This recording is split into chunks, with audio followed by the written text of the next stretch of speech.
So it's the end of another week of sales, and I did say I would share with you some of the figures. I want to tell you some of the figures that I couldn't find when I started.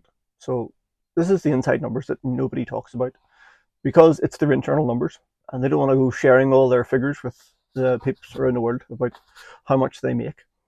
It's pretty straightforward. It's just they don't like to share because it's not really competitive. If I tell you how much it costs me to make a packet of biscuits, my competitors go, "Oh, right, I know how much to charge now to beat that price." I have a slight advantage in that it's a gift product, so there is a higher margin for retailers. People spend a bit more on a box of biscuits. This is not your 90p packet of digestives. People will spend a tenner to get a really nice gold foil custom box from Northern Ireland with handmade biscuits. But that's because it costs a fortune to make the things. Time, ingredients, pure butter, no additives. There's no slime and bits added to it to bulk it out. It's pure ingredients, and it's a really nice box. It's also not ordered in 10,000 at a time. I order a few hundred of those at a time. So you don't get costs of the box at 0.004 pence, which you can get when you're buying in bulk. Those boxes, they cost me nearly £1 a box. My very first boxes was a gin box for an iced shortbread.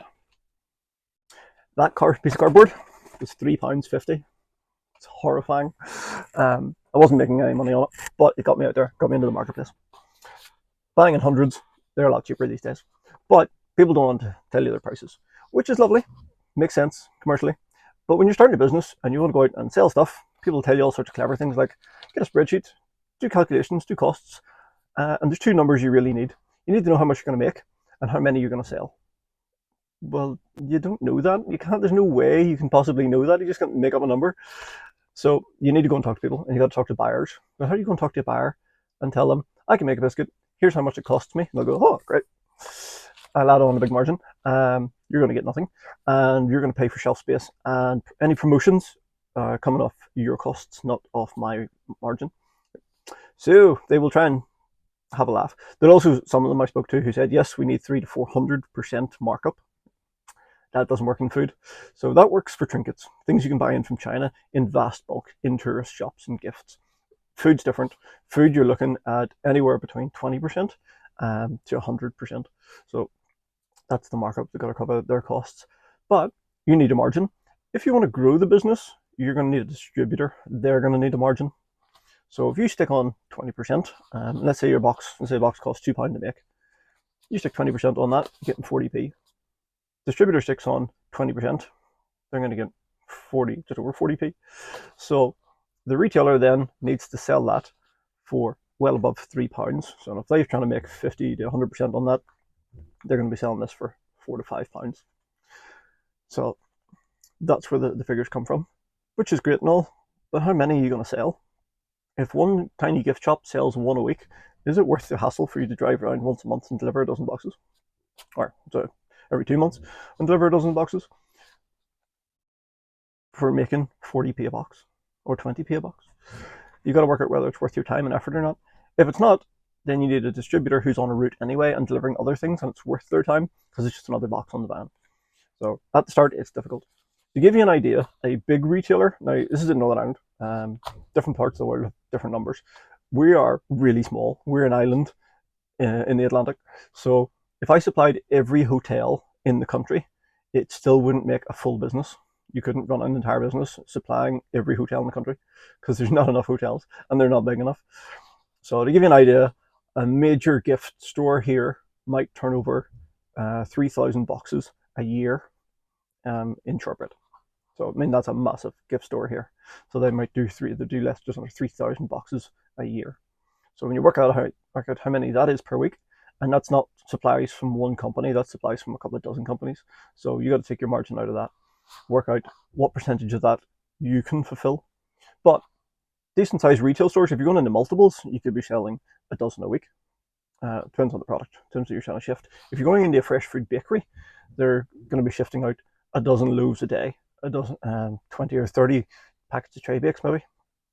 If you then do that coupled with online, and you're shipping out 3, 5, 10, 15 orders a day, plus you've got a few retailers, got one or two big ones, a few small ones, you could be shipping out 50 to 100 orders a day. Then it starts to look like a real business and a bit more profitable. But numbers, That cost me just under £2, like a couple of pence, under £2 to make. Handmade biscuits, inner packaging, outer packaging. So if I stick on 20% to that, I get a few pence per box. Distributor would stick on theirs. Now, what happened is I went around all the shops this week and said, here you go, here's a nice price sheet, here's all the details, costs, shelf life, minimum order, how many will fit in the box. The vast majority of them, basically everybody, except two, said, no, that's really expensive. So, like, not just, let's talk about it. There's just, whoa, no, massively expensive. So the price of butter is just through the roof. It's bananas, like £4 for 500 grams of butter. And that's almost wholesale. So I have to work out, do I just drop out the distributor cost? You just throw that away. We're not doing that. If I do that, I'm limiting how I can scale the business in the future, because the plan is to build a biscuit business to sell it. So I need to have a distributor's cost in there. I need to have a cost that says, here's a business, your margins are already fitted in there. Off you go, buy the whole thing as one big lump. There's a route, there's customers, everybody's happy. Take your margin, away you go. That seems straightforward. But if the retailers won't buy it, I won't make any money, and the whole thing collapses. So I can take the distributor's fee out of it. I could cut my own fee, and that would give the retailers, instead of them getting 25 to 30%, they would be getting 50 to 80%. So that's an option that I have to look at for next week. Because at the minute I'm not getting sales. The only two places who took them were one who doesn't normally do food and have a minimum markup of 130%. That's their standard markup. But they don't do food. They do giftware. So clothes and I don't want to call them trinkets because they're lovely stuff, but they're nice. Lights, homeware and giftware. So they need a minimum 130% markup. That's their rule. But they did say they'd try them, even with my minimum markup, and said they'll give them a go and see how they turn over, because it's a big shop and they have a high turnover and they really like the packaging, which was the good thing. Now, there's loads of feedback, and you always get better feedback when you get rejections than you do when you get accepted. So everybody loves the packaging. So nice shiny box, local boxes. The other thing with these is I offer these white label, so they can put their own brand on it, which caught the interest of quite a lot of people. So I got a lot of follow-ups to do. I've got to send out a lot of emails, go back and visit them all. So let's get all the downside stuff out of the way first. One, just about everybody rejected me. Two, they didn't reject me. We'll get back to that. They rejected the price of the box. They loved the box. They all liked the packaging, and they liked the opportunity for white labeling. A few people said, we don't want to take on single line products, and I've had that before. If you go in with no product width, so you've only got one product, it's a lot of work to set up a company on their books, to go and set up the account, set up purchase ordering, set up all the details. If they can do it with 5 to 10 products, they'll go, great, I've got a whole shelf, I can fill it with a whole variety of things, it looks nice for the customer, and it's still the same job. You got to set up one customer on their system, and then you bring in all your wee boxes, set them up on shelves, or deliver them in a big case, and they set them up themselves. Great. Beware of the other places who say you're going to pay for shelf space. I've had that. It's typically garages, and they've said, yeah, it's great, give me £15 a week, you can put your product on the shelf. Or startup companies, startup little retailers who say, we're going to do artisans and you're going to pay for shelf space, cover our costs, whether we sell anything or not. They're not taking out much of a risk there. And I have done it a couple of times for small retailers, more to help them out, run up to Christmas, that kind of thing. Put some products on the shelves and it sells and you make a tiny amount of money. But they don't change the system. So having been on there and been successful, they then don't say, great, you're getting turnover of product, we're not going to charge you to be here, we'll just take a commission. Like, no, we just want commission and shelf space. Right. So now I'm just paying for advertising, and I can get a better return on advertising online if I'm going to pay for it. So we're not doing that. Other places will want you to run promotions. So they want you to come and stand in the store. That's their favorite. You stand in the store and give out samples. That's great. Handmade biscuits are nearly 30p a biscuit, so in cost. So to stand in the shop and just give out biscuits is not cost effective. Going around 30 shops and giving out about 50 samples, so they'll take some of the big boxes, some of these ones, at £2 and £4, nearly £5 a box to hand out every time, is really expensive. So that's my marketing cost for retailers. So I've got to go out there and give out a couple of £100 worth of samples, and that's no fun. especially when every shop tells you no. So that's the bad news. The bad news is you got to spend the money to get out there and give away samples, and you will get rejected. That's how it is. But the rejections give you the feedback, and the feedback is what gives your company direction. Every buyer becomes your business strategist. They tell you, this is why we're not buying from you. Some of them don't. Some of them just say, no, it's not for us. So you got to go back and poke them a bit and say, oh, no problem at all. No, I appreciate that. Is there anything about the product that you think we should change? Is it purely a price thing? Just ask them. They're buyers. They're up to their eyeballs in questions, and stupid people like me coming and going, would you like to buy my biscuit? Every day. You get tons of them. So just ask them. And the next buyer you go to, you can say, oh, went to a few other stores. They love this one. Actually, this one won't sell outside of Belfast. You can go a wee bit to the big gift stores outside of Belfast, but typically, no, not in the airport. They'll take it. Everybody else, Northern Ireland box or a local box to their town. That's just how it works. So you go into the retailer and say, there's a really nice box, but I'll tell you now, it won't sell in your shop because you're too far from Belfast. But you can white label it, put your own building on it, put your own brand on it, which is quite nice. And go, oh, that's interesting. Show them that and go, that's lovely. It's a high-end product. You're looking at selling that for nearly £10. Do you have that type of customer? And they go, no, we're a small gift store, or they're whatever your type of store is you're going to. Tell them who your target market is. Tell them who buys it. Tell them what the feedback is from other retailers. And they'll go, oh, right, okay. Yes, we get that type of customer. That's ideal for us. Okay, here's the price. Does that work for you? Is the minimum order too small, too big? How often do you need them delivered? So a couple who said no, I said, great. Is there, you can't really ask them for a price, but you can ask them, what sort of volume do you do? If I can work on a price for this, at the minute I'm supplying mostly small retailers, so they'll go through 2 boxes a week. If you're going to buy a lot more than that, I can work out a better price. But I need an idea of volume. And that's really hard to do when you're starting up because you haven't got a product to show and you're not ready yet and you're trying to do cash flow forecasts. And I went around the world and I looked at reports and I had companies research this for me to go in and look at industry reports, and they come back with tons of useful figures and all about the industry and how much turnover is and GDP for the country and all that. Great. How many actual boxes of product do you buy? So here, a busy big retailer might go through 10 boxes a week. So go into buyers and say, look, I'm looking at developing a product. You don't even have to have the product. Just, I'm making a biscuit, I'm making a bun, a cake, whatever it is, and just ask them and just say, I'm looking at developing the business. I'm trying to get an idea for how many I could sell. So if these were your most successful product, how many would you shift in a week or a month? Just ask them. And they'll tell you, generally, well, they will. They'll just tell you. Because they haven't got anywhere to go. They're like, I'm not telling you that. It's in their interest. It's an advantage to them to tell you, we shift 4 or 5 a week for that kind of market. They might shift some. There's some places I went to and said, we will not turn over food products. We have had boiled sweets that went off. If your boiled sweets are going off, you're not getting the food. You're not getting the turnover. You're not getting the footfall. So no point in putting your product in there. But they've also said, in the summertime, we have international buyers who would love that, and they will pay for it. But it'll only be for 2 months. So July and August, they will come and they will buy loads of those. Great. Thanks very much. Christmas? No, we don't get visitors in Christmas. Okay, so online, that will fly at Christmas time.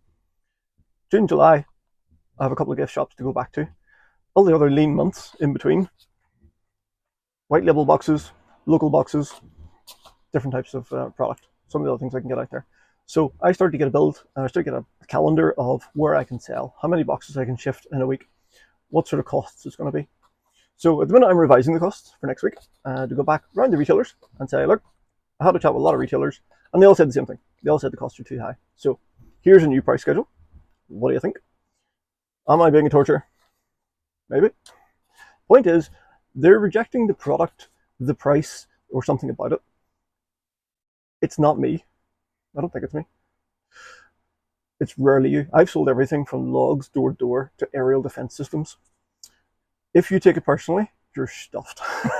It's why so many people like selling online, because they don't like going up to somebody and saying, buy. And I go, nope, I don't like you. They never say that. They just say no, and you think, they don't like me. They don't like my product. They hate everything about it. No, it's just wrong target market, wrong time of the year, wrong product, wrong packaging, wrong price. There's 1,000 things that could be wrong. It's not you. It might be you. It's highly unlikely. And if it is you, Ask them, what is it that you don't like? What is it that doesn't work for you? What would work for you? What would be your ideal product? What could I change? Do you need to have a barcode? I'm paying a subscription now of 50 quid a year. It's come down quite a bit. It used to be over £100 for a GS1 barcode. So in the UK, the GS1 is the company you get barcodes from. It's a central repository for information about products. So you put all your product details in there, issue the barcode. Amazon won't accept a product without a barcode if it's a new type product. So GS1 is the ones that they will accept. But it's only 50 quid a year now for 10 barcodes. So I haven't got 10 different products. But that's one product. The same shortbread in a different box is classed as a different product. So I have half a dozen products. But 50 quid a year gets me in there. And any retailer who's a decent size will look at it and go, oh, good, barcode. We can stick that on the system because they want to be able to scan it. They don't want to tell staff to have to type it in or have stickers on their tills. So if you're going out to do sales and it's torturing you, and like me, you hate doing sales, you're just the guy, girl, selling the product. It's just the product that's on sale, not you. You don't have to turn up shiny and beautiful and amazing. Exhibit A. This is how I dress when I go to see retailers. I bring in boxes. It's not a formal business meeting. I'm not trying to become their best friend for life. It's not a £250,000 aerial defence system where I do actually have to know the name of their dog and their children's birthdays. It's not that kind of relationship, and you've got to know them for 3 years. If you go to sell in India and Pakistan, you need to know their family and their family history, and they need to know yours. And you got to talk to them for an hour at 11 o'clock at night for a nice wee chat about nothing. Because in 3 weeks' time, you might get a meeting with them, and then you'll discuss nothing for another 3 hours. And after about 2 years of that, they'll consider your product. It's a very different culture. It depends where you are, what you need to do to get your leads. Most retail, in the UK especially, get in the door, take in a box. Now, I did go to a couple of multiples, big garden centres that are gift shops, and said, here you go. Now go, nope, we don't touch them. Go away. Talk to head office. They don't do any buying locally. So you got to go on a website, put in your spec sheet, your details, prices, which is lovely and all. But having done that to a couple of multiples, I'm now looking at revising the prices and thinking, they're going to say no. So I'll wait and see what they come back with. There might be an opportunity for a chat via email, see if we can negotiate on prices. I'm not going to rush back and say, actually, I spoke to loads of retailers, I'm dropping the price for everybody. Panic. I'm going to wait and see what they say. Because if they do take them, magic, higher margin, and a distributor's margin, even better for down the line. But for now, most of the retailers, some bought them. Those ones who did buy, they're not buying in big volume. So I don't mind a slightly higher margin on those because I've got a lot of traveling to do. They're not local, and they're not buying a huge number. But I will go back and give them a reasonable discount to more in line with the new prices I'm bringing out for other customers. But you got to work out your margin. Now, one key thing on margin that loads of businesses get wrong, I don't know why. They work out how much it costs to make a product, buy the ingredients, box it, package it, do all that. But they talk about the box material, the cost of the box, the paper, the plastic, the shipping, all the tangible stuff. Then they add on margin to cover their time. It doesn't work like that. Do not do that. That's a massive fail. Right? There's not, here's a guideline, here's a good idea. That's wrong. Any way you look at it, it's wrong. Oh, I'm going to make money down the line. I'm going to be able to sell so many products. I'll be able to take my money out of the profit. No, because now you're getting paid out of profit, not out of cost. So you can never, ever, ever replace yourself. You haven't factored in the cost of doing the job. So the cost of that includes an hourly rate to pack the biscuits, to pack the bag, to box it, to put it in an outer box and case, and to drive there and deliver it. And that's worked out across as a bulk. So I work out how much it costs to pack 50 packets a morning, and that's an hourly rate, and that works out as a percentage. So I can work out how much it costs to pack per box. So those pack at about 2 per minute at the current rate. So not terribly fast. But that's where automation comes in. Down the line, when I've got loads of money from the profit that's added to that cost, including time, then the money I invest in automation, in a bagging machine, for example, like the one I would like to build if I can sell more biscuits to finish building it, then I can scale the business. In the meantime, I could actually get somebody else to pack and bag these. I could hire somebody to come in and do that. It wouldn't be any advantage to me because I wouldn't be getting paid then at the moment. But once I've got enough margin with enough turnover of these, then I can take my wage from that profit. So that's the profit on the product, because the person who's packing them is already getting paid out of the cost of making that. So put your time costs in there, because at the minute I bag them. I gotta sit for a couple of hours every morning, bag and box all these, and drive around delivering them. So to make your business scalable, to future-proof it, and to work out your actual costs, include the hourly rate for doing all this. And if it puts the price through the roof, that's what it does. That is the true cost of your product. There's no point in going out there and selling it for nothing, hoping that you're going to make money. This is not a software or SaaS company. You're doing bakery, you're doing e-commerce, you're selling whatever, you're selling a physical product. Sweat equity doesn't work. You got to do it. You got to put in the effort, and you're not necessarily going to get paid for quite some time. It's about, I was profitable in the business in the first 3 years because I hadn't invested in automation. Then I invested in automation and took on debt. Scaled back up again, but that's a year of no profit, next to no income. Then, having paid off the equipment, back to being profitable again, and now back to trying to sell to get to the next level of automation, the packaging and bagging side of things. So, make sure you include your time costs in calculating the cost of your product. Talk to your buyers. They don't have to be friendly buyers. You don't have to go and find somebody you know. Just walk into a shop and say, does that fit your type of customer? Would they buy that? And if it's going to cost them £5, would they spend £5 on it? And if they did, how many would you sell? Just ask them, and they will tell you. But to give you an idea, the shops I went into, they will sell a couple a week in the small gift shops. Big ones will sell maybe a dozen a week. They like the price. They didn't like the price. They like the packaging, but they didn't like the price. So we're going to work on that, have a chat with them, see what we can do. But it's also an opportunity to negotiate on volume. So I could bring the price down and just say, yep, no problem. We're not talking about volume. I'm just trying to get product in your door. But I'm going to go back and say, here's a discount, but minimum order quantities. Instead of just 18 in a case per order, I want to see a case per month coming through. So I want to be delivering here once a month with a case of 18 for that price. And we'll see how it goes. Give it a test. Can we trial it? Just talk to them. It's horrifying. It never gets any better. But it doesn't matter what you're selling, you gotta do it. So if you're struggling and you're getting weird feedback and things aren't going well for you, stick in the comments. Let me know. There's loads of other salespeople I talk to, distributors, food buyers, and I'll have a chat with them. If there's something there that I haven't seen, I'll see if I can find you an answer.